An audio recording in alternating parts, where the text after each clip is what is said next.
Hola, soy Chelsea y en este video voy a explicar los 15 métodos de investigación aplicándolos en un caso práctico para entender cómo funciona cada uno en realidad.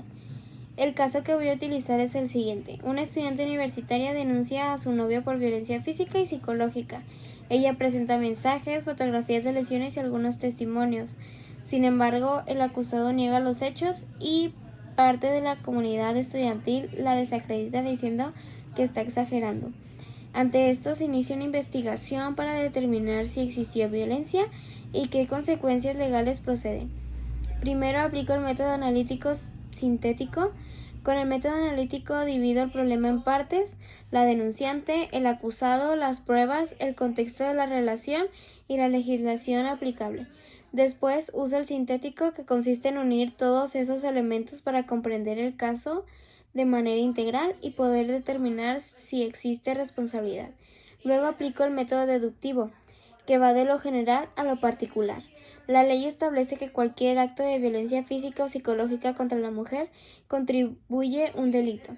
Entonces tomo esa norma general y la aplico al caso concreto de esta pareja para ver si la conducta encaja en lo que establece la ley. Por otro lado, el método inductivo va de lo particular a lo general. Si analizo varios casos similares dentro de universidades donde las víctimas son desacreditadas socialmente, puedo concluir que existe un patrón cultural que minimiza la violencia en el noviazgo. Aquí parto de casos específicos para llegar a una conclusión más general.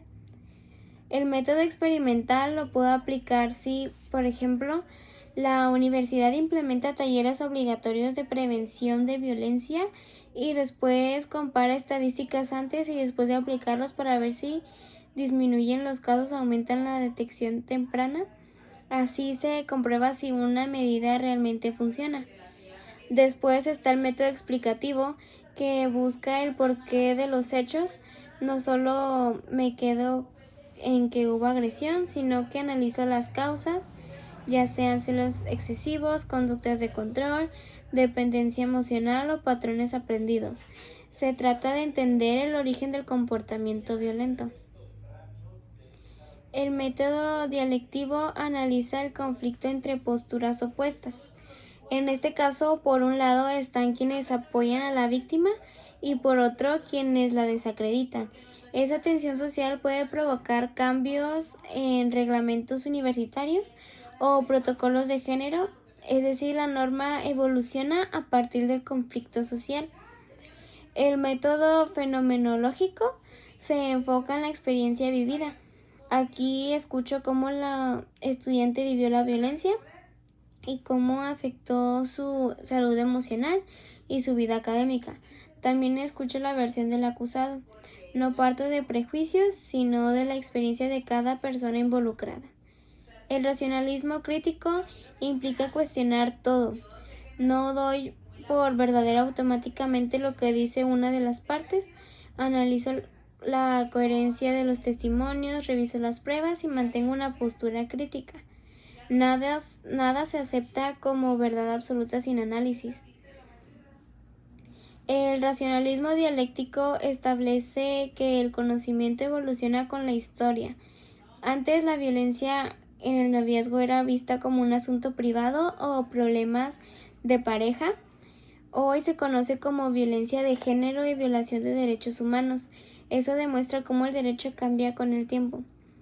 El método jurídico señala que no existe un solo método, sino que combinan varios. En este caso, utilizo interpretación de la ley penal, análisis de reglamentos universitarios y principios de derechos humanos al mismo tiempo para llegar a una conclusión completa.